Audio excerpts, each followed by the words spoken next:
Bassirou maa ngi leen nuyu bu baax mbokk yi su ma wax bariwul kenn xameewu ma wax ju bari déedéet du caaginu awma lu ma wax de wala du caaginu mënu ma wax de mën naa wax de am naa lu ma wax de waaye bu ñuy féetewoo wax bi dafa am ñuy féetewoo jëf ji man jëf lañ ma xam te loolu dafa bokk ci rôlu militant sànq ci allocution am suñu grand frère monsieur Babou mi ngi koy expliquer ni ci militant dafa am lu ñuy xaar ci yow mooy ay taxawaay mooy ay jëf mooy ay doxalin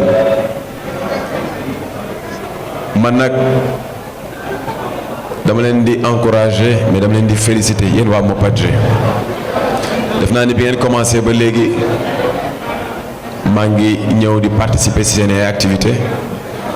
ma koy rafetlu bu baax li tax ma koy rafetlu parce que bi ñuy installé li nga xamante ne mooy doomu daara yi fekkee woon naa ko te dama ko encourager woon tey bu doomu jàngo yi amee ñoom it seen dajaloo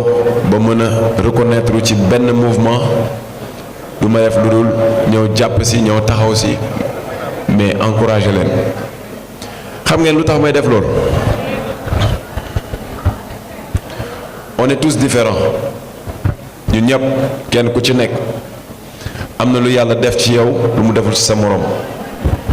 am na lu yàlla may lu mu mayul sa moroom mais c'est dans la différence et dans les divergences même parfois qu'on doit s'unir et être un pour l'intérêt de tout le monde tey Pastef amul jullit amul chrétien loolu c'est personnel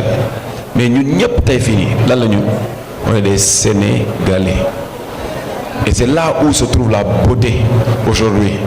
dañu am Mopad ñu am doomu daara ñu am leneen ak leneen ak leneen parce que du moment où l'intérêt du Sénégal dafay taxaw ñun ñëpp dañuy taxaw ànd doon benn say et loolu moo am solo et ci militantisme boobu noonu tey ñuy laajte lan mooy rôle am ci li nga xamante ne mooy Sénégal vision bi nga xamante ne suñuy kilifa son excellence le président de la République monsieur Bassirou Diomaye Diakhar Faye ak ki nga xamante ne mooy le premier ministre Ousmane Sonko ñi suñuy njiit doxal nañ ko ba tey ñu mettre en place benn vision pour doxal Sénégal ñun suñu rôle mooy lan en tant que militant mooy d'abord il faut qu'on s'approprie cette vision d'abord mbokk yi ñu bëri ñu ngi topp Pastef mais comprendre ñu réellement lan la il faut que ñu xam lan la topp baax na mais lan la c'est important et pour loolu monsieur Babou la formation est primordiale c'est primordial en commençant par ma personne d'abord il faut que ñun ñëpp ñu former wu d'abord ñu xam lan mooy la vision horizon 2050 pour que tey si benn ci mission wu militant bi ñu ne nañu massifier le parti le président Ousmane Sonko nous demande waxul doubler dafa ne tripler le parti les gars comment allons-nous tripler ou multiplier ce parti il va falloir qu'on s'outille d'arguments pour pouvoir convaincre les autres pour que ñu mën a ñëw adhérer si suñu projet et loolu li koy joxe mooy la formation il faut se former les gars jàng du wees loolu muy benn deuxième chose les militants kenn ëppul dara kenn ëppul dara kenn amul directeur amul président de la République amul premier ministre amul le dernier qui vient de venir monsieur Babou sur les papiers je pense que c'est écrit noir sur blanc ki ñëw dem ak ki ñëw tey ñoo yem képp ci parti bi donc quand on parle de politique je parle pas de fonction en tant que État on parle de politique ñun ñëpp a yem mais ci ñun ñëpp li ñu yem yàlla daf ñoo wutale daf ñoo wutale et ni mu ñu wutalee ci gis-gis ci jëfin ci doxalin il faut que ñu nangulante ko ñun ñëpp et loolu dafa commencé nekk benn feebar ci biir parti bi loolu mooy dëgg mbokk yi ci biir parti Pastef la première chose bi ñu war a def le président Ousmane dafa ne nañu yaatal ñu yaatu ñu ubbi il faut ouvrir s'ouvrir aux autres mais il faut d'abord qu'on se respecte il faut ñu nangul kenn ku ci nekk cër bi la yàlla jox am na kenn ku ci nekk cër bu la yàlla jox nañ ko nangulante boobu mooy tax ñu nangu moppage yi mu nekk mouvement mais ñu nangu tamit doomu daara yi ñu nekk mouvement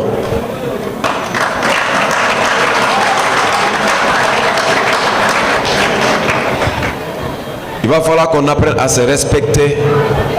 parce que c'est dans le respect qu'on va se développer et c'est dans le respect qu'on va multiplier et c'est dans le respect qu'on va réussir buñ ko deful du ñu dem et def naa ni notion bi ñuy jàngale ci catéchisme respect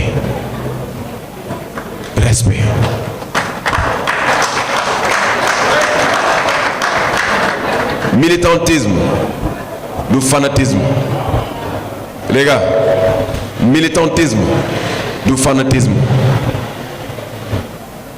militantisme du fanatisme je le répète 3 fois c'est important aujourd'hui Bassirou Kébé mën na am idéologie am mën na am gis-gisam dañ ko war a nangul parce que c'est sa liberté mais keneen tamit bu amee xalaatam nañ ko nangul loolu mooy la démocratie réelle mais lu ko mooy li muy jur mooy on va aller dans l'animosité et loolu warul parce que ñun on est des frères de parti et quand on dit frère c'est la fraternité loolu bu mënul am parti bi du dem parti bi du dox te 2029 naax saay la gars yi jëf moo jot wax nañ ba jot ci réew mi xeex nañ ba jot ci réew mi nañ jëf parce que 2029 les gars on va rendre compte par force à ces Sénégalais-là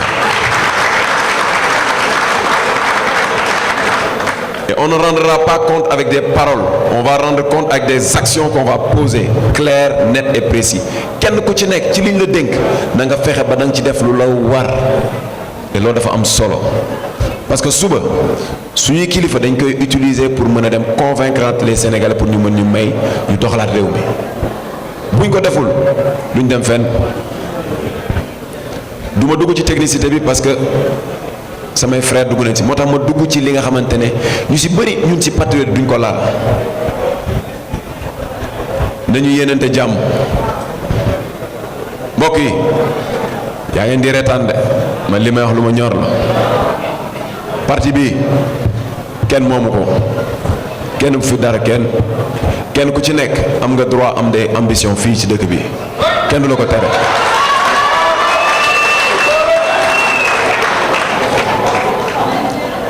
le président Ousmane Sonko nga xam ne mooy suñu leader ñun ñëpp dafa am ambition am vision am ambition mu am courage dox ci vision ak ambition ñun ñëpp ñu àndandoo dox ci wax ci et ñu ñëpp xam nañu le président Ousmane Sonko il compte énormément sur sa jeunesse wax na ko bërki dem jeunesse am yaakaar na ci lool aujourd'hui jeunes yëpp il faut kenn ku ci nekk nga taraxlaay ba mu dëgër nga répondre à cet appel ci nan fànn boo mën a nekk secteur boo mën a nekk fexeel ba nga nekk Ousmane Sonko nga dundal ko mais bu ko dundee mbokk yi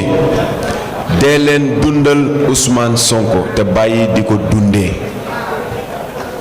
li may wax xam naa ko de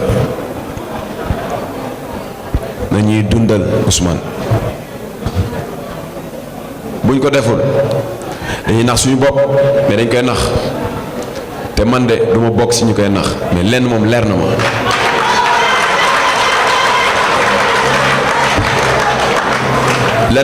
na ma bu dee jëf ku ma ci woo gisuma kenn ku ma ci jiitu fii ci parti bi bu neexee yàlla kenn ñeme naa ko wax sama bopp laa xam mais leer na ma ni ci action militantisme boobu ñuy wax bés bu ñu nee jëf dinaa taxaw jëf yàlla du fay wax di bàyyi jëf mais encore une fois ayez des ambitions et dem leen ngeen occuper poste yi nga xamante ne mooy permettre ñu mën a toog fii buñ ko deful ñeneen ñi ñoo koy def dem jëli ko aujourd'hui bu ñu bëggee dimbali si li nga xam ne mooy suñu projet pour mu perdurer wu pour mu continuer il faut que ngeen dem ci poste de responsabilité yi waxuma yi ñu lay nommé de mais yi nga xamante ne askan bi moo koy joxe te foog ngeen ñeme ko foog ngeen dem wax ak askan bi jëflante ak ñoom 1 million de cartes duñ ko maye gars yi du ñëw jënd ko parce que da ngeen neex non da ngeen dem ngeen convaincre leen mais li ñu xas ba am ñun waa Pastef dañ koy consolider mais il faut aller vers les autres raison pour laquelle foofu laay wàccee suma kàddu mbokk yi waa Pastef ñépp laay waxal tout le monde sans exception su may kàddu yi dama bëgg mu leer docteur Babou il y a 6 mois derrière j'ai eu une vision que j'ai partagée quand j'ai parlé après bi jub jubal jubanti génne ma ne leen jub jubal jubanti nañ ci dolli jubo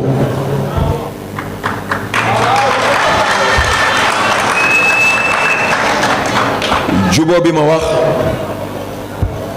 tey dinaa expliquer encore plus clair pour nit ñi comprendre lan laa wax ñu bañ di yàq suma wax j'ai été silencieux parce que dañ ma sant liggéey bu ñu ma sant liggéey ba pare ma nekk ci liggéey bi nekk di wax du ma ko def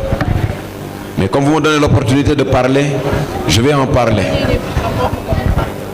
dama ne juboo parce que tey bu ñu bëggee defar il faut que ñu juboo soo jubee ngay jubal bëgg a jubbanti mais ki ngay jubbanti foog nga wax ak moom soo leen xuloo doo leen wax suñu bëggee massifier parti bi tey pour 1 million de personnes il faut nga dem ci nit ñi nga wax ak ñoom dama ne ki sàcc ki fen ki rey suñu doom ki def naka su dul noonu na yoon dal ci kawam loolu mooy dëgg parce que dëgg moo tax ñuy xeex dëgg moo tax ñu engagé wu dëgg moo tax ñu egsi fi ñu egsi mais foog ñu jubóog askan bi moo tax tey si j'entends des frères de parti en l'occurrence tout d'abord le président Ousmane Sonko di wax ni nañu ubbi nañu wax ak nit ñi nañu dem ci nit ñi bu ñu siis man damay kontaan parce que ba ma koy wax 6 mois derrière docteur Babou certains n'ont pas compris et ils m'ont insulté je sais que le temps est court mais c'est important que je fasse passer ce message vous m'avez donné la parole pour parler dinaa wax incha allah parce que sama wax bëriwul ils m'ont insulté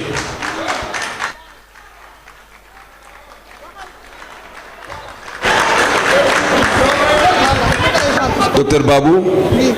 je l'ai compté personnellement 857 insultes man ku ma saaga ci Pastef da ngaa xamul lan mooy patriotisme man du ma saaga kenn du ma wax kenn lu ñaaw ndax bi engagement jotee dama bàyyi suma lépp ñëw Sénégal engagé wu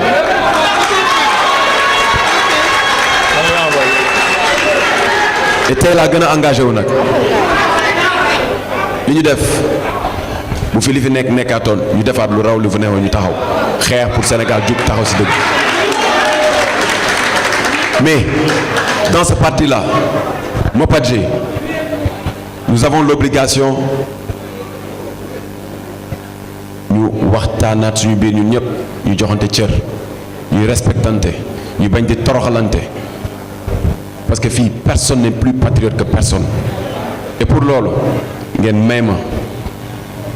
ma jaale ki nga xamante ne mooy la famille Sey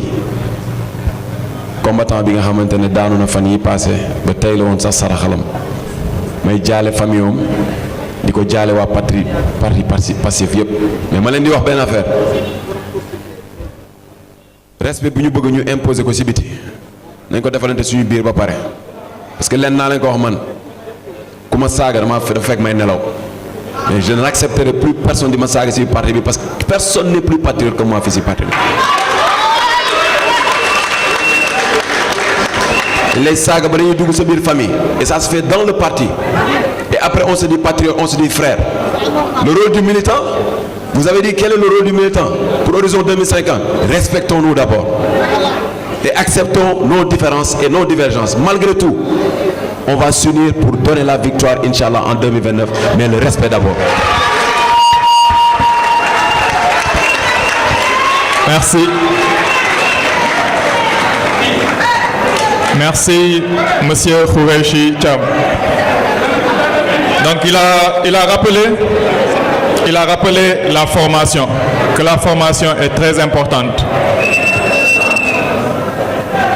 Cette semaine, le MOPADJ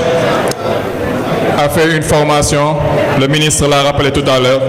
sur la transformation des produits locaux. Donc je passe, avant de donner la parole à Beina Gueye, Beina qui est avec le coordonnateur Grand Jo. Depuis le début, depuis la création du mouvement patriotique Doomu Jàngu Bi,